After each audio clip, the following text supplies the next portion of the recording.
শুভ সকাল আমার প্রিয় বন্ধুরা, কেমন আছো তোমরা? আশা করছি সকলে ভালো আছো, সুস্থ আছো। তো হাওড়া জেলার ছোট্ট একটি শহর বাগনান থেকে আমি তোমাদের বান্ধবী রিঙ্কু আমার ভিডিওতে তোমাদেরকে জানাচ্ছি অনেক স্বাগত আর অনেক ভালোবাসা। তো সকাল সকাল আজকের ব্লগটা তোমাদের সঙ্গে শুরু করে দিলাম। এখন ওই কটা বাজে, 8:30 পৌনে 9টা মতন বাজে। তো যেহেতু ঘুম থেকে উঠেছি প্রায় আটটার কাছাকাছি বা 8:05 এরকম হবে। তো আজকে তো নীলের বার, তো একটু তাড়াতাড়ি ওঠার কথা ছিল, কিন্তু দেখো না, উঠতে উঠতে দেরিই হয়ে গেল। তো যতই ভাবি তাড়াতাড়ি উঠবো, ঠিক যখন দেখি কোনো ছুটির দিন থাকে বা কোনো কাজের চাপ সেরকম থাকে না, সেদিনকেই উঠতে দেরি হয়ে যায়। তো যাই হোক, সকালবেলা ঘুম থেকে উঠে এখন মুখ হাত পা ধুয়ে নিয়েছি, শুধু মুখ হাত পাটাই ধুলাম, আর কিছু সেরকম করিনি, জামাও ছাড়িনি, কারণ এক্ষুনি চান করতে যাব। আর ঘুম থেকে উঠে আমরা সকলে 1 কাপ করে চা খেয়েছি, সকলে বলতে আমি আর তোমাদের দাদা 1 কাপ করে 2 কাপ চা খেয়েছি। আর বাবা এসছে, বাবাকেও চা দিয়েছি, কারণ যে কোনো উপস্থিত বলো আমাদের চাটা কিন্তু 12 মাস খাওয়াই হয়। সকালবেলা ঘুম থেকে উঠে চাটা আমাদের চাই, তো যাই উপসই হোক না কেন। তো যাই হোক, চাটা খেয়ে এখন চলে এসেছি সোজা, একটু দেরি না করে একদম চলে এলাম বিছানাটা তুলতে, কারণ আমাকে সব কাজ খুব তাড়াতাড়ি ছাড়তে হবে। তো বিছানার চাদরটা এখন তুলে নিচ্ছি। তো বিছানার চাদরটা তুলে দিলাম, কারণ আজকে যেহেতু নীলের বার, আর সেহেতু আমি হচ্ছে গিয়ে আর মানে কাঁচা চাদরে বসতে টসতে পারবো, সেই জন্য চাদরটাও হয়ে গিয়েছিল, অনেক দিন তোলা হয়নি, তাই আজকে তুলে একদম ফ্রেশ চাদর পেতে দিলাম। তো বন্ধুরা, তো চলো, নীলের তো তোমরা নিশ্চয়ই নীলের বার করছো, যে যার সন্তানের মঙ্গল কামনা নীলের ঘরে বাতি দিচ্ছ, তো আমিও দেবো। তো আজকে ওই জন্য সেরকম কাজকর্ম তোমাদের সঙ্গে শেয়ার করতে পারবো না। তো উপস্থিতির দিনে কী হয় বলো তো, যতটুকু কাজ মোটামুটি সকালের দিকে করে নেওয়া যায়, সেই ততটুকু কাজই শেয়ার করি।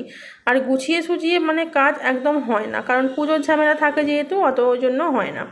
তো মায়ের ঘরে জল ঢালবো, মায়ের ঘরে বাবা ভোলানাথের পুজো হয়, তো সবসময় ভোলানাথের পুজো মায়ের ঘরে হয়, শিবলিঙ্গ আছে যেহেতু, ওই জন্য মায়ের ঘরেই জল ঢালা হবে।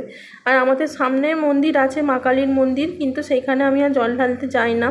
তো কোনো মন্দিরেই জল ঢালতে যাই না, যেহেতু ঘরে পুজো হয়, ঠাকুরমশাই বাড়িতেই পুজো করতে আসে মায়ের বাড়িতে, সেহেতু মায়ের বাড়িতেই জল ঢালা হয়। তো বন্ধুরা, একসঙ্গে আজকে অনেকক্ষণ তোমাদের সঙ্গে বকা হয়ে যাচ্ছে, কি করব। প্রত্যেক দিন মিউজিক দিয়ে এডিট করে কথা বলতে তোমাদের সঙ্গে ভালো লাগে না, একটু মনে হয় সারাদিনটাই মানে যতটুকু ব্লগটা আছে ততটুকুই তোমাদের সঙ্গে কথা বলি, শেয়ার করি। কারণ হচ্ছে গিয়ে আমার ব্লগটা আজকে সেরকম কি তোমাদের সঙ্গে দেখানোর কিছু নেই, মোটামুটি যতটা কাজকর্ম করেছি সেটুকুটাই তোমাদের কাছে তুলে ধরেছি। তো যাই হোক, এখন ওই ঘর ছেড়ে এই ঘরে চলে এলাম ঘরটা কুছোতে। তো এখানে 2 মেয়ে ঘুমোচ্ছিল, আসলে ছোটো মেয়ে শুয়েছিল আমার কাছে, কিন্তু সকালবেলা উঠে এসছে এখানে। ও ওই ঘরে একদিন যখন শুয়ে থাকবে তখন এই ঘরে এসে ঘুমোবে সকালবেলা, আর যখন সকালবেলা এই ঘরে শুয়ে থাকবে তখন ওই ঘরে গিয়ে ঘুমোবে, ওর এটা অভ্যাস। তো যাই হোক, ওকে অনেক করে বলে কয়ে ব্রাশ করতে পাঠাচ্ছি এখন তাড়াতাড়ি করে। তো যেহেতু কাজের আমার ডিস্টার্ব হচ্ছে, তাড়াতাড়ি করে ব্রাশটা করতে বলছি। আর আমার বড় মেয়েকে পাঠালাম চান করার জন্য, কারণ ও আমার সঙ্গে উপোস করেছে, আমার সঙ্গে জল ঢালবে। তো সেই জন্য ওকে আমি চান করতে পাঠিয়ে দিলাম জামা কাপড় দিয়ে, আর ছোটো মেয়েকে ব্রাশ করতে পাঠিয়ে দিলাম। তো ওরা দুজনে ব্রাশ টাশ করুক, একজন স্নান টান করুক, তারপরে ও ব্রাশ টাশ করে আসলে ওকে বাসি জামাটা ছাড়িয়ে দেবো। তো এই যা, আর এই যে দেখো, ঘরটা আমার বিছানা দুটো ঝাড়া হয়ে গেছে, পরিষ্কার করা হয়ে গেছে।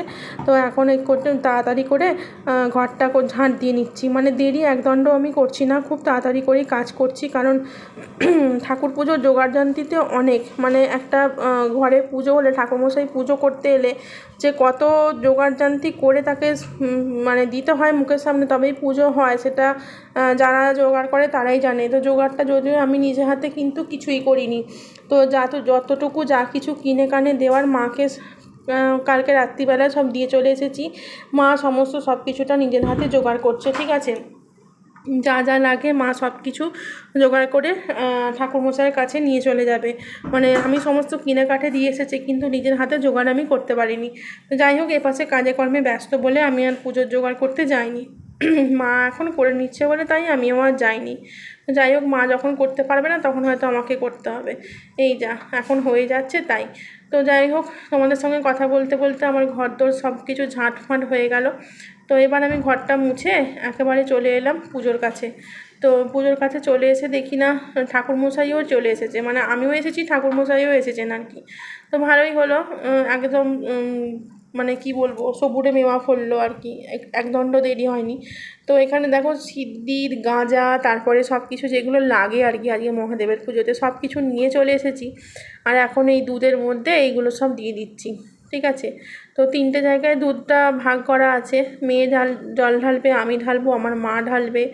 তো 3টে জায়গায় ভাগ করা আছে। তারপর ঠাকুরের নৈবেদ্য আছে, তারপরে ঠাকুরের জন্য গোটা ফল আছে, আর ঠাকুরমশাই এই পাশে পুজো আরম্ভ করে দিয়েছেন। তো চলো বন্ধুরা, তোমরা আমাদের পুজো একটু দেখো কীরকমভাবে আমাদের পুজো হচ্ছে, তোমাদের সঙ্গে চলো একটু শেয়ার করি। আর নারায়ণের পুজোও হচ্ছে এপাশে, আর এপাশে ভোলানাথকেও পুজো হচ্ছে। মানে ভোলানাথকে নিচে রাখা হয়েছে জলটা ঢালা হবে বলে, তো আর নারায়ণটা সিংহাসনের ওপরেই আছে। তো দেখো এই যে আমার মায়ের ভোলানাথ, তো এই ভোলানাথই 12 মাসই পুজো হয়।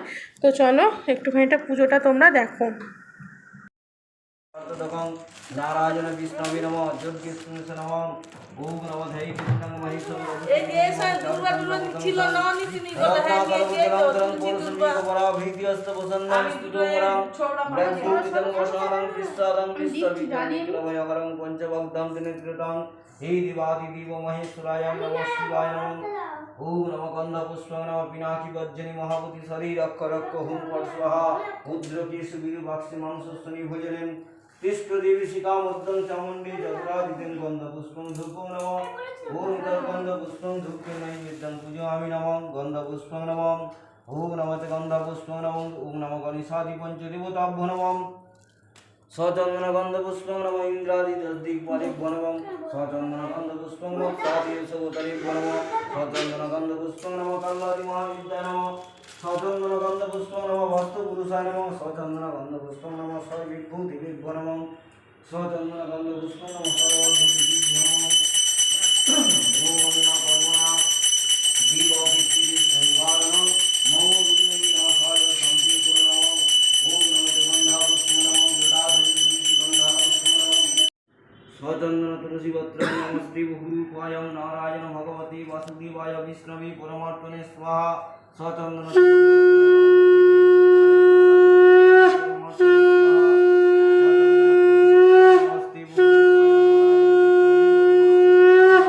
स्वचंदन तुलसी पत्र नमस्ते गुरुपाय नारायण विष्णवे परमात्मने स्वाहा स्वचंदन तुलसी पत्र नमस्ते बहुरूपाय नारायण विष्णवे परमात्मने स्वाहा स्वचंदन तुलसी पत्र नारायण विष्णवे परमात्मने स्वाहा स्वचंदन तुलसी पत्र नमस्ते बहुरूपाय भगवते वासुदेवाय विष्णवे परमात्मने स्वाहा स्वचंदन तुलसी पत्र नमस्ते बहुरूपाय भगवते वासुदेवाय विष्णवे परमात्मने स्वाहा स्वचंदन तुलसी पत्र नमस्ते बहु।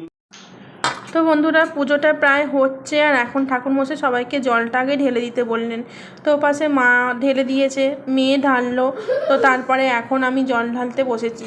তো দেখো আমাদের কীরকমভাবে জল ঢালে, তো সব রকমভাবে ঠাকুরকে ফুল মালা পরিয়ে, ফুল দিয়ে, বেলপাতা দিয়ে, ঘি মধু মাখিয়ে, তারপরে হচ্ছে ঠাকুরের পৈতে টইতে সব কিছু পরিয়ে তারপরে ঠাকুরকে গোটা ফল দিতে হয়। আর তারপরে ঠাকুরকে মানে জলটা আগে ঢেলে তারপরে এগুলো ঠাকুরের কাছে সব কিছু দিতে হয়। সব কিছু দেওয়ার পর এখন আমি জলটা দিয়ে নিচ্ছি, আর গোটা ফলটা এখনও দেওয়া হয়নি, তো গোটা ফলটা দেবো। তো এই যে আমাদের এইভাবেই জল ঢালি আমরা। এখানে যেরকম ঠাকুরমশাই প্রসেসটা বললেন জল ঢালার প্রসেস, আর আমরা যখন মন্দিরে জল ঢালতে যাই ঠিক একই রকম প্রসেসেই কিন্তু জল ঢালা হয়, ঠিক আছে। ওখানেও ঠাকুরমশাই যখন থাকে, মানে আমার শ্বশুরবাড়িতে থাকাকালীন যখন আমি মন্দিরে জল ঢালতে যেতাম তখন কিন্তু এইভাবেই জল ঢালতাম। মানে এই সব শিব পুজোর দিনকে আর কি নিজেরাই শিব ঠাকুরকে নিজেরাই পুজো করি। তো এটাই বলেন ঠাকুরমশাই যে আজকে তো তোমাদের দিন, তোমরা তোমাদের মনের মতন করে বাবা ভোলানাথের কাছে পুজো করো, তোমাদের মনস্কামনা জানাও। তো যাই হোক, জল ঢালার পর এখন যে নীল পুজোর জন্য বাতি জ্বেলে দিচ্ছি।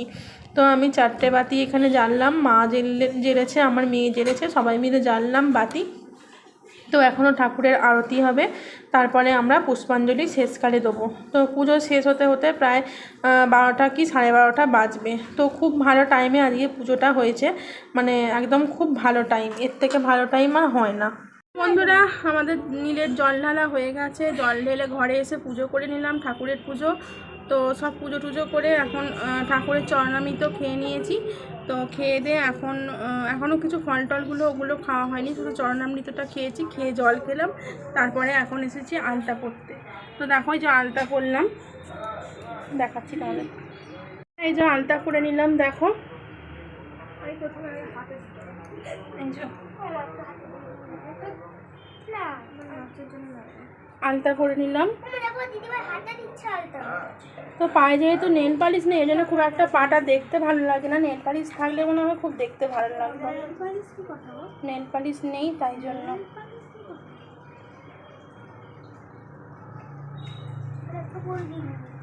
তো এই যে এখন মেয়েকে পড়াতে বসবো। এই যে দুজনে আলতা পড়া কমপ্লিট হয়ে গেছে, আর এখন আমি খাবারের জন্য একটু ময়দা মাখতে বসেছি, কারণ ওরা সবাই খাবে, আমি খাবো, তো সকলের জন্য একটু ময়দা মেখে নিচ্ছি। তো দেখো এই যে ময়দাটা আমি একটু টক দই দিয়েছি, আর বাকিটা জল দিয়েই মাখছি। জল আর অল্প পরিমাণে একটু সাদা তেল দিয়েছি আর কি, দিয়েই মাখছি। আসলে টক দইটা তরকারি করেছিল, তরকারি করে যতটুকু ছিল সেইটা দিয়ে আর কি মাখা হচ্ছে। তো ময়দাটা একটু মেখে রেস্টে রেখে দেবো। আর ওপাশে রান্না করছে কি কুমড়ো আলু ডাঁটা ফাটা দিয়ে তরকারি হচ্ছে, ঢ্যাঁড়সের তরকারি করছে, পনিরের কি করছে, পনির একটা ওই কাজু পোস্ত এসব দিয়ে একটা পনিরের তরকারি করেছে, শুধু পনির। তো এসবগুলো সবগুলো তরকারিগুলো করে নিয়ে শেষে গ্যাসটা সব মুছে টুছে পরিষ্কার করে তারপরে ভাত বসাতে। আর আমি ততক্ষণ এপাশে ময়দাটা মেখে চাপা দিয়ে রাখবো। ভাত নামানো হয়ে গেলে তারপরে আমাদের লুচিগুলো ভেজে নেবো। তো দেখো বন্ধুরা, এইখানে লুচিগুলো যে লেচিগুলো যেগুলো কেটে রেখেছিলাম সেইগুলো এখন সুন্দর করে বেলে নিয়েছি। আর এখানে কড়াতে তেল দিয়েছি, তো তাই ঠিকরে এলাম। তেলের মধ্যে মনে হয় এক ফোঁটা জল পড়েছে, আর এমন জোরে ফাটলো, আমি সেই ফাটার শব্দে জোরে ছিটকে চলে এলাম। তো যাই হোক, এখন লুচিগুলো ভেজে নেবো খুব সুন্দর করে। তো আমি দেখেছি যখন লুচিগুলো ক্যামেরায় আমি তোমাদের সামনে দেখাতে চাই, প্রথমটা সহজে কিছুতেই ফোলে না। রুটির ক্ষেত্রেও দেখেছি আর লুচির ক্ষেত্রেও দেখেছি, কিন্তু আমি লুচি খুব ভালোই ফোলাতে পারি, মানে খুব সুন্দর ফুলো ফুলো লুচি হয়। আর যখন ক্যামেরাটা অন করে তোমাদের দেখাতে যাই তখন লুচি খুব একটা ভালো কিন্তু ফোলে না। কেন এটা আমার সঙ্গে হয়? রুটির ক্ষেত্রেও তাই হয়, এত সুন্দর ফোলা ফোলা রুটি করি, আর ক্যামেরাটা যেই অন করে রুটিটা করতে যাই তখনই রুটিটা ডিস্টার্ব হয়। তো যাই হোক, এখানে লুচি অনেকগুলোই এখন ভাজবো। তো মানে এবেলার মতন ভাজবো, ওবেলার জন্যে ভাজবো না, কারণ অনেকটা বেলা হয়ে গেছে।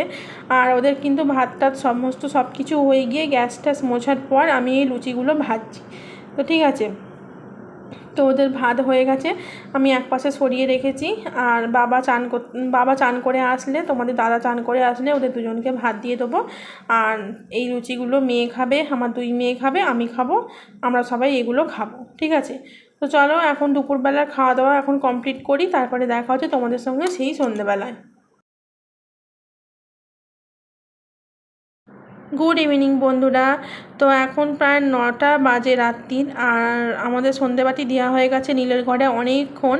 তো ঠাকুরের কাছে সন্ধেবাতি দিয়ে চলে এসেছি, তখন ওই কটা বাজে, 6:30 মতন বাজে। তারপরে চা খেয়ে অনেকক্ষণ বসেছিলাম, গল্প গুজব করছিলাম। তারপরে দেখলাম যে রাতের জন্য রান্না করতে হবে, কারণ দুপুরবেলা যে রান্নাগুলো হয়েছিল তো সবাইকে দিয়ে থোয়ার পর মাকে ডাকলাম, মাকে দিলাম, তো মায়ের ঘরে খাবার দাবার পাঠালাম। তো আর এবেলার জন্য কিছুই বেঁচে নেই। তো যাই হোক, তরকারিও করতে হবে, আর লুচিও এই যে ময়দা মাখাচ্ছি। তো এই কটা গরম গরম লুচি আমি ভেজে নেবো, নাহলে আমার মেয়েরাও খেতে পাবে না আর আমিও খেতে পাবো না। তো বন্ধুরা, এখন ঘড়িতে সময় রাত্রি 9:30। তো এই যে দেখো, এইখানে লুচি করলাম, আর যেহেতু অন্য কিছু খেতে নেই, এই যে লুচিগুলো ভেজে ভেজে এইখানে একটু রেখেছি আর এইখানে একটু রেখেছি। লুচি ভাজা সব কিছু আমার কমপ্লিট। এবার তরকারি বসাবো। তো তরকারি কী করবো সেটাই চিন্তা ভাবনা করছি।